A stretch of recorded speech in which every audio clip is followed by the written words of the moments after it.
네, 안녕하세요. 우리가 이번 동영상에서는 한번 최근 관련되어 있는 우리가 공부를 했던 것과 관련한 이슈에 대해서 살펴보도록 하겠습니다. 우리가 그 몇 개 단원을 공부를 하면서 요런 영어 단어가 몇 번 등장을 했었죠.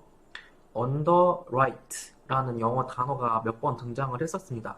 under, 그다음에 쓰다 할 때 write 할 때 그 단어가 많이 등장을 했었고, 이제 그 단어를 뭐라고 설명을 드렸었냐면, 어떤 일반적인 기업이 금융시장에서 주식이나 채권을 통해서 자금을 조달하려고 할 때 증권사를 통해서 도움을 받는 것.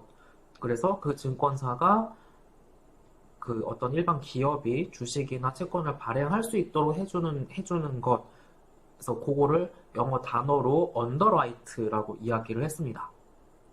그래서 이게 너무 설명이 기니까 딱 와닿지가 않으실 것 같아서 우선은 가장 먼저 가장 최근에 있었던 그 BTS가 소속되어 있는 빅히트 엔터테인먼트가 우리가 또 기사 살펴봤던 것처럼 얼마 전에 상장을 했었죠. 이제 그때에 뭐 KB증권, 뭐 무슨 증권, 무슨 증권이 이렇게 여러 증권사가 그 BTS 빅히트 엔터테인먼트의 상장을 도와줬습니다. 즉 그때에 그럴 때도 언더라이트를 한다라고 이야기를 하는 거고, 이제 최근에는 이렇게 첫 번째 기사에 나와 있는 것처럼 카카오페이, 카카오페이 많이 쓰시죠? 이제 카카오페이도 상장을 하려고 하는데, 이제 여기 지금 두 번째 단락에 나와 있는 것처럼, 첫 번째 단락에 나와 있는 것처럼, 삼성증권과 JP모건을 공동 주관사로 추가 선정을 했다라고 합니다.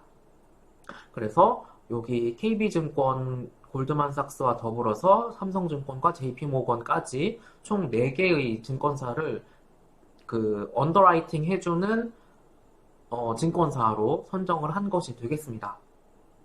그래서 이렇게 기업의 어떤 사이즈가 좀 클 경우에는 이렇게 뭐 2개 이상, 뭐 몇 개의 증권사를 같이 여기 주관사라고 나와 있죠. 그래서 언더라이팅을 해주는 증권사를 우리나라 말로는 주관사라고 이야기를 합니다. 이제 그리고 이게 한 개가 아니고 복수일 경우 이렇게 공동 주관사라고 이야기를 하고요. 그래서 요렇게 카카오페이가 한 뭐 10조 정도 될 거다라고 최대로는 그렇게 추정을 하는데, 이렇게 기업 규모가 크기 때문에 이렇게 여러 개의 복수의 증권사를 주관사단을 공동 주관사단으로 선정을 한 것이라는 기사가 되겠습니다. 이제 그리고 이제 하도 카카오 계열 이제 회사들이 IPO를 앞둔 회사들이 몇 개가 있죠. 그래서 아까 바로 말씀드린 거는 카카오페이에 대한 이야기였고, 이제 이 기사는 카카오뱅크에 대한 기사가 되겠습니다. 이게 왜 카카오뱅크가 이슈가 됐었냐면, 여기 지금 시장 가치가 한때 40조까지 될 거다라고 예상을 한다라고 해요. 근데 이 40조라는 게 비교를 해보면 이게 어느 수준이냐면, 지금 상장이 되어 있는 금융그룹 중에 우리나라 최대라고 할 수 있는 KB랑 신한금융을 다 합친 것보다 시총이 더 클 수도 있다라고 하는 것이 이제 그 40조라는 거의 수준이 되겠습니다. 근데 이제 우선은 이 시총이 얼마가 될 거냐라는 거에 대해서는 그 정도는 조금 비현실적으로 높게 너무 긍정적으로 잡혀 있는 것 같고, 한 15조 정도가 되지 않겠냐라는 것, 혹은 여기 한 10조 정도가 되지 않겠냐라고 이렇게 추측을 하고 있다라고 합니다.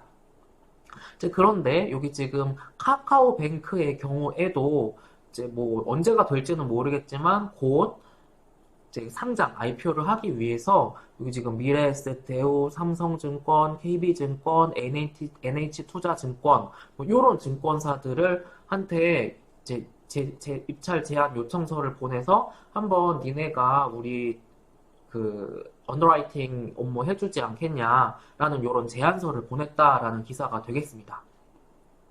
그래서 카카오 계열사들이 지금 IPO를 계속 준비를 하고 아니면 앞두고 있는데, 바로 살펴봤던 것처럼 카카오페이, 그다음에 지금 우리가 살펴보고 있는 카카오뱅크, 그리고 카카오페이지까지도 IPO를 순차적으로 앞두고 있다라는 기사가 되겠습니다.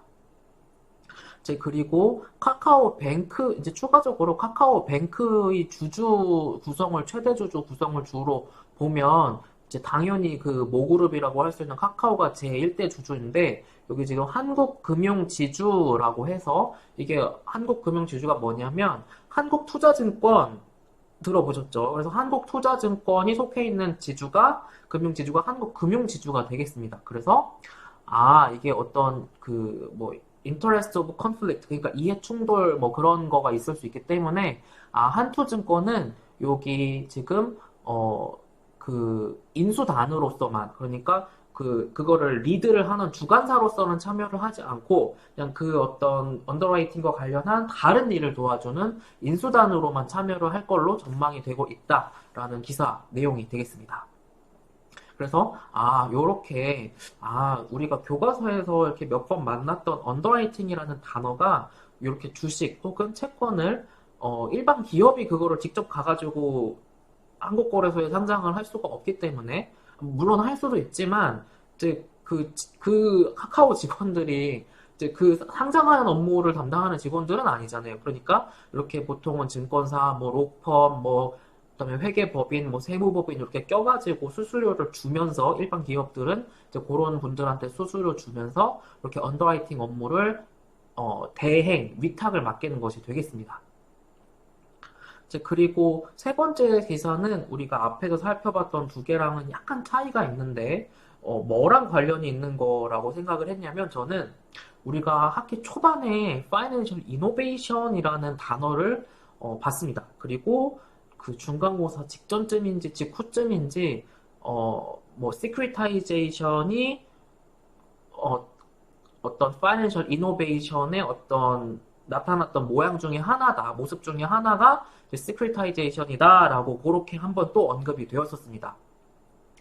그래서 여기 지금 보시면 리츠라는 것이 있습니다. 이게 뭐 교과서에 안 나왔었고 우리도 수업 시간에 다뤘던 건 아니라서 시험에 나올 거는 아닙니다. 그렇지만 이 리츠라는 거는 뭐냐면 부동산 투자 회사를 이렇게 영어 약자, 영어 이렇게 뭐 리얼 에스테이트 어쩌고저쩌고 무슨 뭔데 그거를 이제 약자를 딱딱 줄여가지고 리츠라고 이렇게 이야기를 합니다. 그런데 여기 지금 보시면 롯데 쇼핑 안에 롯데 백화점이 속해 있고, 뭐 면세점, 뭐 그런 것들이 속해 있습니다. 그래서 이제 그 롯데 백화점 건물은 자기 걸 거 아니에요. 그리고 그 건물에 세워져 있는 땅도 자기 거겠지. 이제 그런 거를 롯데 리츠한테 양도를 하고, 그래서 그 롯데 리츠로부터 이제 그거를 백화점 건물이나 그런 거를 판 거니까, 팔았으니까 그 건물 값을 일시불로 다 받겠지. 혹은 뭐 나눠서 받든지.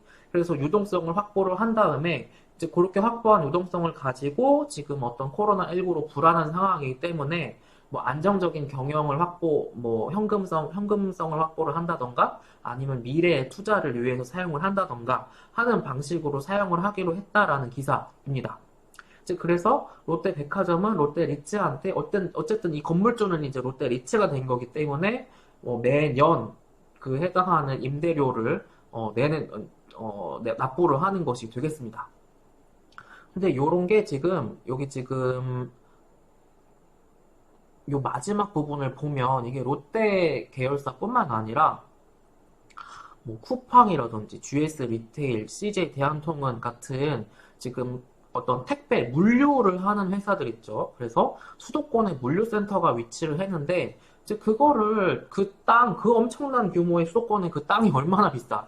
그 땅, 그 건물, 그거를 내가 소유를 하고 있는 것도 물론 괜찮을 수 있지만 이제 그거를 이제 누군가한테 넘기고 나는 그래서 우선 넘길 때 일시불로 그 대금을 받거나 혹은 나눠서 받거나 하면서 나는 매 년마다 뭐 아니면 주기적으로 그에 대한 사용료만 지불을 하는 식으로 우선 현금성, 유동성을 확보를 하는 것에 대한 어떤 논의가 또 추가적으로 이런 물류 센터를 운영하는 회사들에서도 이루어지고 있다고 합니다. 네, 그래서 이렇게 마지막 기사에서 살펴본 리츠, 이걸 sales and risk 뭐, 이렇게 얘기를 하는데, 그래서, 이러한 것들도 이게 다 최근으로 오면서 생겨난 파이낸셜 이노베이션의 형태라고 할 수가 있겠습니다. 네, 그러면 우리가 이번 동영상에서는 우리가 공부를 했던 것과 그리고 최근에 어떤 보이고 있는 이슈에 대해서 간략하게 살펴보았고, 다음 동영상에서 이어서 보도록 하겠습니다.